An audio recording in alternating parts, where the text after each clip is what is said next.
Belakangan ini citra pondok pesantren banyak dinodai oknum pengelola yang melakukan tindak kekerasan seksual. Pesantren yang seharusnya jadi tempat menimba ilmu agama justru meninggalkan trauma mendalam bagi santri.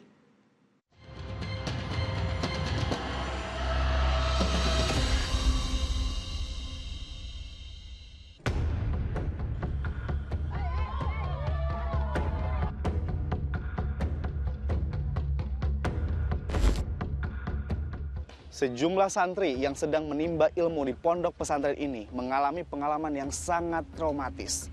Kedua santri mengalami tindakan asusila yang mirisnya dilakukan oleh seorang pengasuh pondok dan seorang guru agama. Pengakuan kedua santri kepada orang tuanya memantik kemarahan warga. Massa lantas mendatangi pondok pesantren di Pondok Kelapa, Durensawit, Jakarta Timur untuk menangkap pelakunya pada pertengahan Januari lalu. Seorang guru berusia 26 tahun diamankan polisi. Sedangkan pemilik pondok yang berusia 47 tahun akhirnya menyerahkan diri. Kedua tersangka menghadapi pasal perlindungan anak dengan hukuman pidana 15 tahun penjara. Sebuah fakta mengungkapkan bahwa guru berinisial MCN telah melakukan tindakan asusila sejak tahun 2021. Sementara untuk pemilik pondok pesantren berinisial CH lebih keji lagi. Ia melakukan perbuatan mengerikan itu sejak tahun 2019.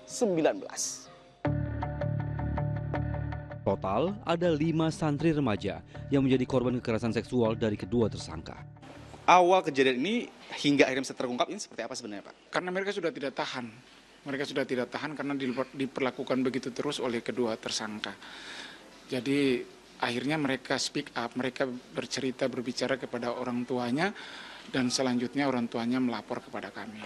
Modusnya hampir sama, dan setelah itu mereka mengiming-iming memberikan uang yang berkisar antara 20.000 sampai 50.000, memberikan fasilitas khusus seperti mengajak para korban ke Ancol atau memberikan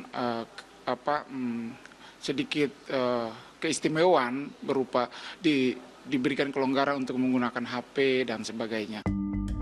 Pondok pesantren milik tersangka CH terdaftar di Kementerian Agama sejak tahun 1999. Meski pengasuh pondok ditangkap, proses belajar mengajar masih berjalan. Ini kan salah satu pelakunya adalah Pak pemilik pondok pesantren tersebut. Ya. Apakah memang ini tidak termasuk kategori pelanggaran yang berat sehingga tidak menutup pondok pesantren tersebut oleh Kementerian Agama, Pak? Tentu adalah pelanggaran yang sangat berat karena itu adalah relasi kuasa. Lalu kemudian sepantasnya ia kemudian memberikan perlindungan tapi kan tidak melindungi. Supaya anak-anak itu tidak putus pendidikannya karena bagaimanapun mereka adalah aset masa depan bangsa, maka kita berikan pilihan kepada anak-anak.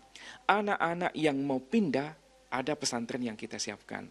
Lalu kemudian anak-anak yang mau tetap ke situ, tapi dengan perjanjian bahwa gurunya ini sudah tidak boleh lagi mengajar, lalu kemudian dicarikan guru yang memang benar-benar bisa mengayomi anak-anak dan tidak akan pernah mengulangi perbuatan-perbuatan itu.